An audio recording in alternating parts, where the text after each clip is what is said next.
आम आदमी पार्टी की फंडिंग पंजाब की जनता करेगी।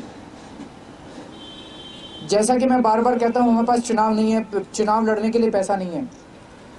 दिल्ली में हमारी सरकार है 1.5 साल से। अगर हम चाहते तो 1.5 साल में करोड़ों रुपए हम भी कमा सकते थे। हमें जगह जगह जाने की जरूरत नहीं थी। लेकिन फिर अगर यही करते तो हम राजनीति में आए किस लिए थे। 1.5 साल में हमने एक पैसा नहीं कमाया। पहले हमने कई बार कई मंचों से बोला कि चुनाव में जो फंडिंग है वो आगे की राजनीति तय करती है। जैसे दिल्ली के चुनाव में मैं अक्सर कहा करता था कि अगर हम दिल्ली में जैसे अंबानी की और टाटा की बिजली कंपनियां हैं, अगर हम अंबानी से या टाटा से पैसा लेके चुनाव लड़ेंगे तो चुनाव जीतने के बाद वो बिजली कंपनियां आएंगी और कहेंगी जी पैसा दिया था चुनाव के पहले, बिजली के दाम बढ़ाओ, तो हमें बढ़ाने पड़ेंगे, उनसे पैसा ले रखा है। और अगर हम जनता का पैसा लेके चुनाव लड़ेंगे तो चुनाव जीतने के बाद जनता आके कहेगी जी पैसा दिया था चुनाव लड़ने के लिए, बिजली के दाम घटाओ, तो हमें घटाने पड़ेंगे। तो दिल्ली में बिजली के दाम घटेंगे कि बढ़ेंगे, ये इस पे डिपेंड करता है कि हम किसके पैसे से चुनाव लड़ेंगे। जनता के पैसे से चुनाव लड़ेंगे तो जनता के मुद्दे उठाएंगे, और बड़े बड़े 2-4 इंडस्ट्रियलिस्ट्स के पैसे से चुनाव लड़ेंगे तो उनको ठेके दिलवाएंगे।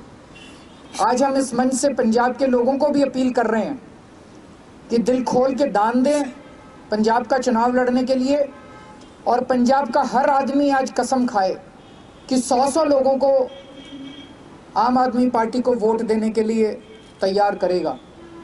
सबसे बड़ा खर्चा जो हमने देखा है, एक तो ये जो पैसे बांटते हैं वो तो होता ही है, लेकिन मैन पावर का सबसे बड़ा खर्चा दूसरी पार्टियों में होता है। जो उनको आदमी रखने पड़ते हैं, 2-2 हज़ार 3-3 हज़ार रुपये दिन के हिसाब से आदमी रखते हैं। हमारे पास इतने सारा कार्डर बेस्ड है, सारे वॉलंटियर्स हैं, और पंजाब का हर आदमी आज वॉलंटियर बनने के लिए तैयार है, जो अपने पैसे भी खर्चता है और अपना समय भी देता है। तो हमारी सारी मैन पावर फ्री है।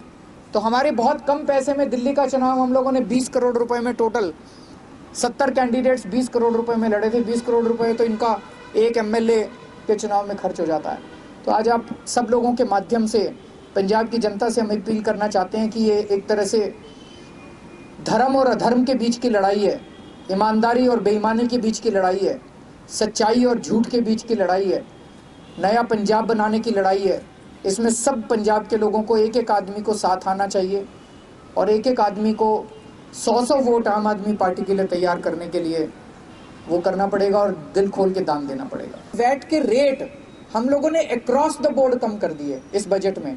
कई चीज़ों के ऊपर 12.5% रेट था, हमने उसको घटा के सीधा 5% कर दिया। मिठाई के ऊपर, लकड़ी के ऊपर, मार्बल के ऊपर, नमकीन के ऊपर, कपड़े के ऊपर, चप्पलों के ऊपर, कई सारी चीज़ों के ऊपर 7.5% टैक्स रेट हमने कम कर दिया, जो लोगों को यकीन नहीं हुआ। लोग कहते हैं जी पहले 1% टैक्स रेट कम कराने के लिए करोड़ों रुपए की रिश्वत देनी पड़ती थी। इस बार अक्रॉस द बोर्ड हम लोगों ने टैक्स रेट कम कर दिए।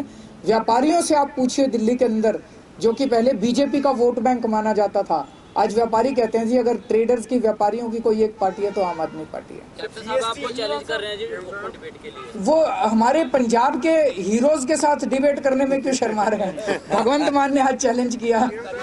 पासा पलट दिखाना कल्ला मुंहों कहना नहीं।